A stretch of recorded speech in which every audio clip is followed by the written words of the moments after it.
Bloodborne. Foremost, me included, one of the best From Software games. Hell, one of the best games ever, from the nightmare-fueled enemy design to the introspective and lore. This game just doesn't disappoint on any metric, including the bosses. And in today's video, I'll be ranking every boss from this Lovecraftian horror video game in a tier list, from the bad F tier to the fucking outer stars themselves, also known as S tier. So make me a happy boy and give me those little likes and subscribes for my dopamine, okay? Thanks! Starting off with one of the first ones, Cleric Beast. Yes, if you want you can defeat this guy first, and if you decide to do it, well, good luck. Anyway, just like always, FromSoft just doesn't disappoint when it comes to the first encounter. In this case, it even resembles a lot the guy that's on a bridge from Dark Souls 1. And yes, unlike you Americans, the bridges here are actually stable. You are there, calmly walking, after defeating some big bad boys, and then, all of a sudden, oh! What is this? My ears are bleeding! But when you start attacking it, you discover that maybe you were over-exaggerating a bit, because it isn't really that hard. You attack the butt, you dodge the legs, just a normal big enemy. I guess it could be hard for some due to its huge health pool, but it's overall pretty easy, which is comprehensible. Again, it's the first boss, so it doesn't really matter, but a very functional first boss to show you what type of monstrosities await you on your journey through Bloodborne. So yeah, B tier. And they just kept going up. Oh, a first good boss? Well, let's make it 2 first good bosses. You know what? Let's make him top tier. You actually know really what? Let's make him one of the best fights of the game. I don't care. Father Gascoigne. Very rare to see a first boss with this much quality. Right off the bat, one of the best encounters in the entirety of the game. And for a first playthrough, one of the hardest too. Bloodborne has a very fast gameplay if compared to its predecessors. And Father Gascoigne really does not care about that. Oh, but I am used to BAM! X on the face. He will murder you continuously. And when you think you got him figured out and you reach the second phase, hey, bro, to this date, I still have problems with this phase for some reason. It just seems so random and so fast, my brain actually shuts down, more than usual. Like, I haven't played Bloodborne in a while because I do not accept playing it again unless I have the 60 FPS, but I remember that it still gave me some problems on the last playthrough. And I mean, at least you have the gravestones to protect you, and you have the music box. And yo, the music box, even the lore in this fight is amazing. Father Gascoigne is the second boss, or the first if you're crazy, but it goes right on the S tier regardless. Next up, Vicar, a very simple but very effective boss. One of the best beast-like enemies on the entire game. First lineup of bosses, perfection. It is somewhat challenging, very cool design, and a big weakness for you noobs to exploit it if you want. And it's a boss that will get stuck in my mind forever and ever. Yep, story time! So first playthrough, I was like 16 years old, my phone had recently died and I was using one that wasn't properly mine. And yes, this is important for the story. So I was there, getting my ass destroyed, Vicar Amelia fucking pumping me. I'm getting fucked up in the head, I'm dying, I'm 16 years old, I'm all the testosterone, you know, fucking dying again, BAM! Smack the controller against the side of the bed. But because the lights were turned off, I didn't see. The cell phone, that wasn't mine, was there. And I kinda smashed the shit out of it. Bloodborne was the first and only game that made me break something, even if it wasn't on purpose, but well, the truth was that I didn't have phone to use, and the person that lent me the phone also didn't have a phone.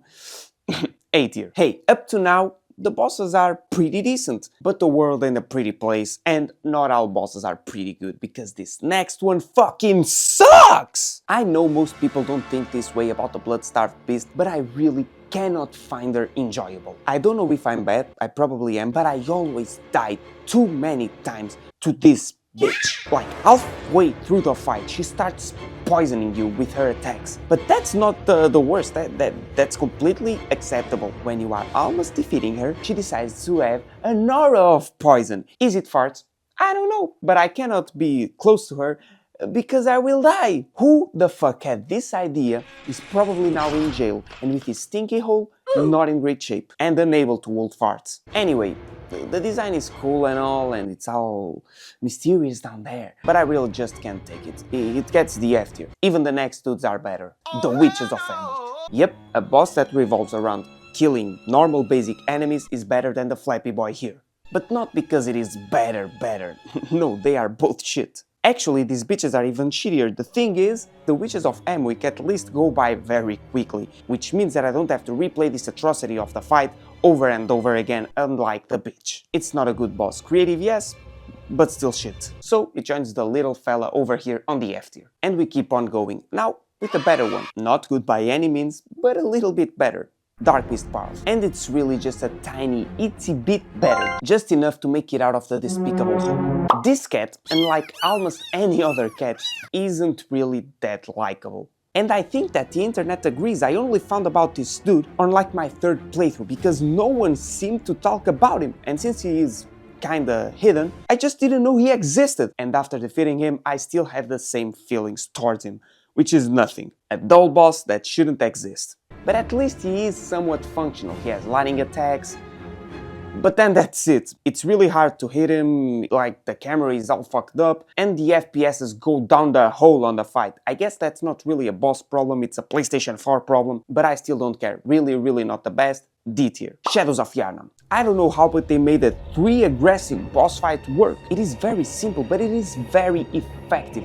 I do have to point out that the fucking run back is outrageous, but all of the rest, it's pretty decent. But yeah, I don't really have a lot to say since the epicness isn't really there. However, I know and I remember that it is a very compact fight. Like, they have ranged attacks, pillars to separate the aggro, the pillars! And have a big badass snake mid-fight. They never overwhelm you, and it's always a pretty fair fight. So then, it goes into the B tier, and like B from boom, boom, boom, boom, I want you in my ROM, the vacuous spider. I feel that this weird spider gets too much hate. It is definitely not the greatest of fights, but it has tons of things that makes him special, like the lore, which revolves around transcending a baby into a superior realm through the implementation of eyes on its skull.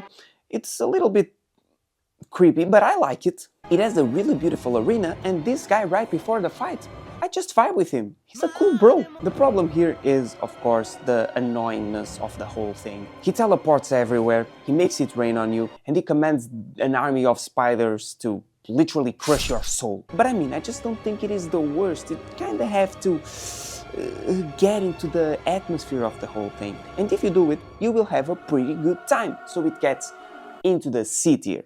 Next one is far worse. The one Reborn. I never liked him, will never like him, and I'm calling him even though this shit is clearly not identified. Everything sucks. The run is tedious, and if the fight was good like the Twin Princes, I wouldn't mind. But here, I even have to kill these bitches first, because this amalgamation of stuff wasn't bad enough already. At least it has a cool design, even if I call it an amalgamation, I still vibe with it. Look at his entrance, it's whoo! And it's for the most part easy. Sometimes he one-shots me out of nowhere and I don't know why, but it is overall pretty easy, and that's why it's not going to the F tier. It goes to the D tier because it's easy and the design is cool, but the rest is bleh. Next up on the list, Martyr Logarius. And we go up on quality again. And this boss just seems to do everything right, at least on what is surrounding him, the Parcher. You have his area, which is one of my favorites in the entire game. You have the reward from the fight, which is one of my favorite weapons on the entire game. And that's it, because the rest,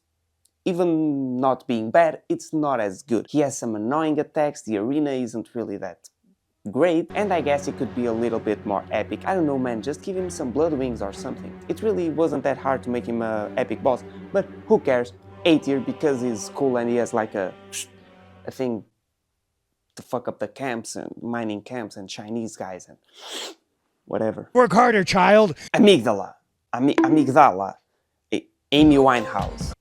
It's mid. But first, like the first time I found her, I was actually shitting my pants. I was running through that nightmare of an area, just ignoring everything, no blood vials, just running out of pure instinct, and I reached a place, and in that place was this monstrosity with liquid shit dripping down my pants. I went into the skinny head and I started attacking it, and I was... Is this it? It was done in no time. It is cool how she rips her arms off and literally beats you with them. However, not enough to make it super special. It is cool, like the fact that they are scattered around the world and you cannot see them because of insight, but then you can see them when you get enough insight. Bro, it's really trippy. But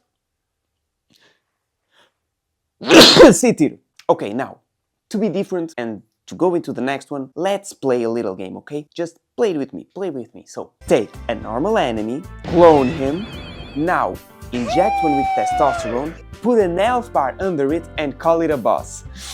It isn't really the greatest game ever, but I basically just described the creative process on the creation of the blue dudes. What a shitty boss, bro. I don't understand how Miyazaki can come up with guys like Ishin, Gale, on this game, Father Gascoigne, and then give us this shit. I actually do have a theory on that. I think that he does it on purpose. He makes bad bosses on purpose for you to appreciate the good ones even more, because it is impossible for anyone to think that this was a good idea. Like, at least they are easy and the lore is actually pretty decent. That's the reason why they are going into the D tier, and that's a reason alone, because I can go there, slash them up, and get out. Done. Ebrietas, daughter of the cosmos. Like, imagine going out at night, fucking a girl, and her dad is literally the cosmos itself. You ain't gonna make it, bro. Anyway, even with a cool design, it is in fact very forgettable. I don't remember nothing of it. And it's because we made a pact, like it was just a one-night stand. Okay, enough! Stop! I really need to replay Bloodborne badly. Why not the 60 FPS, bro? Come on, Miyazaki, Sony, someone help your little homie here. I need to have an opinion on it because I really don't remember shit. Like, memorable moments don't exist because otherwise I'd remember them. The design, even if cool, it doesn't carry the fight at all. The difficulty probably isn't there also because I don't remember dying a lot of times. And that's basically it. I really don't remember shit about this fucking boss, and I've replayed Bloodborne like 10 times. Bro, probably C tier, I don't remember. Yeah, it's the new one. Fuck it. And honestly, sometimes it's better to not remember a boss than for it being a complete pile of shit. Time to talk about the, like, hands down worst boss of the entire game. And the hands are so down that I have reached the core of the earth. Micolash. You fucking bitch. He's just so dislikable. If this was real life, he'd be the kid that everyone bullies.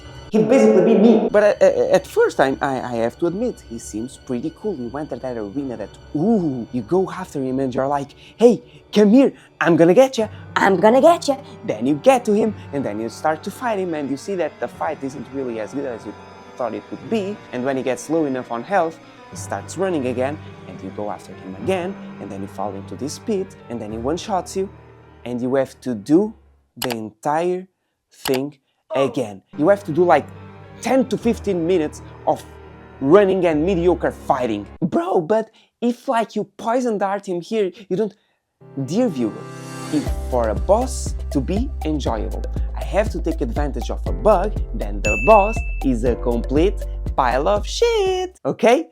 F tier, and therefore like, fuck, that's bad. Now, next up is a lot better. Mergo's Wet Nurse. Just a side note, this is not a great boss by any means, but since you fight her right after the cage guy, you almost feel that she's good. Which it isn't. It's mid. And it's really just mid. That's the main thing that I want you to take off this fight. She has a cool attack, like an attack that you go, whoa, what is happening? I'm tripping. But it's only cool for the first time, then it's annoying. It's just... not the greatest of fights, and honestly, I'd much rather fight a real wet nurse if you get my G's. See.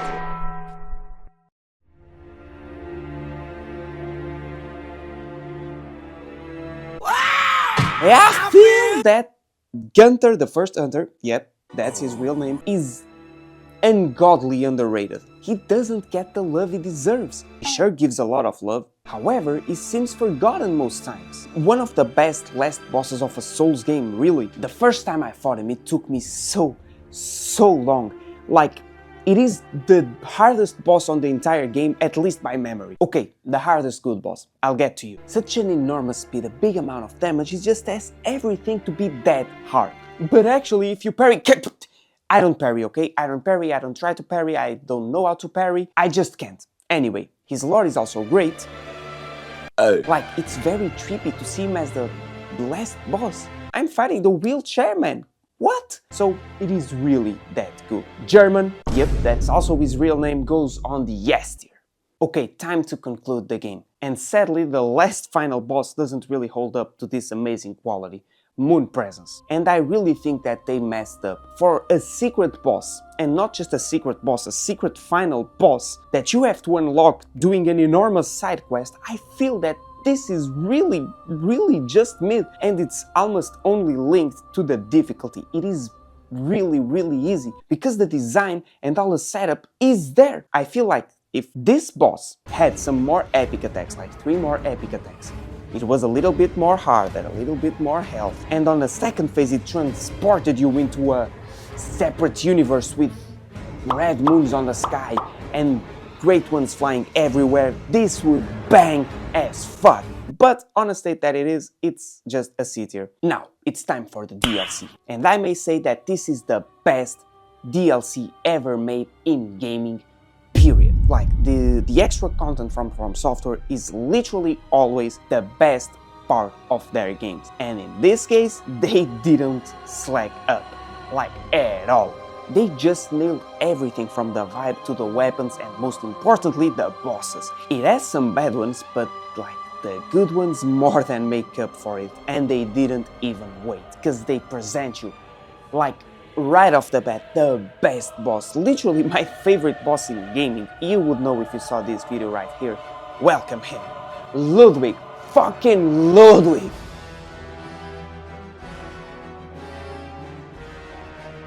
Bro, I just think that this is as perfect as a boss gets. And it's like on every realm. It somehow has a very creepy design mixed with a gracious one. He uses my favorite weapon on the entire series because for some reason I like magic swords, I know, gay. He's very chunky, so I fight him for a very long time. And it just keeps going. You find him in a great area. The cutscene is amazing and the music... Oh my god, I become like that guy with the sticks. The guy just doesn't miss. Okay, he misses one thing. If I were to say something, I'd say that the arena isn't really that impactful, but let's put this to the side. Let's just put this to the side, okay? Because it really is that amazing. It really is that amazing of a fight, and it goes to the top and stays on the top of the S tier. And next up, Living Failures. From Software really wants us to swallow the damn multi-enemy fight type of fight. No, but they just can't do it. It's never enjoyable. At least here they have a crazy like attack with stars and shit, and I'm literally in the fight. But the rest sucks. Too much health for such a bad fight, and you have to always be on the move and trying to attack. It sucks. D tier. Oh lord, there she is, the self-mutilating lady.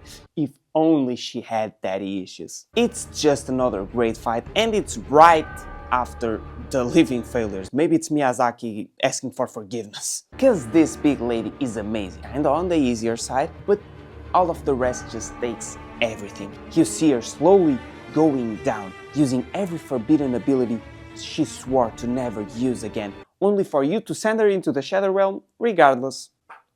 You are such a bad person. But overall, a great encounter regardless. A little bit easy, but she uses blood flame weapons, so who cares? The big lady joins the weird guy that has a sex doll in her image. Next up, it's a special boss. An additional boss. I mean, it's not even a boss. The sharks on a pit. These guys are impossible. From Software programmed them to be completely impossible. You cannot beat them. You have to transcend God tier. Like, they are even harder than the next dude. Sperm.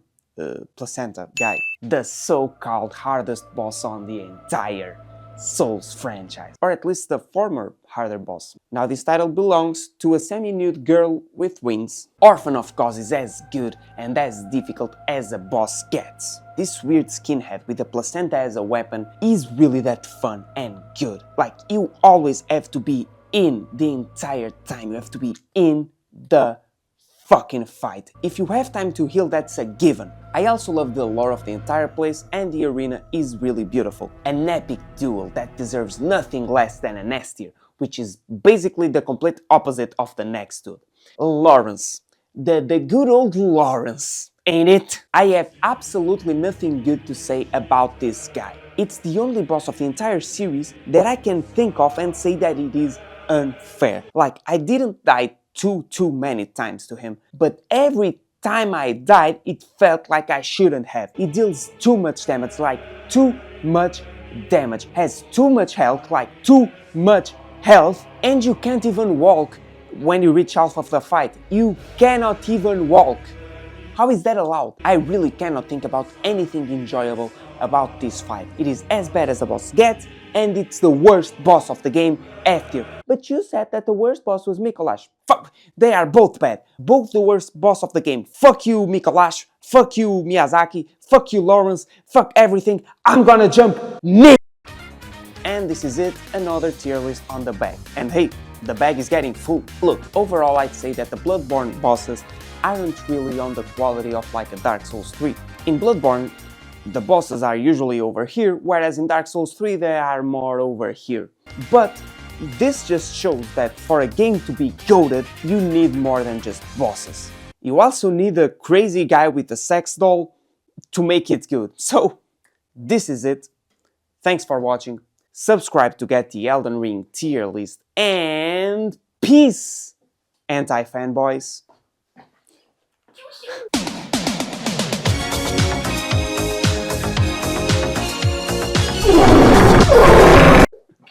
What the... Mano, quase que fodias as luzes.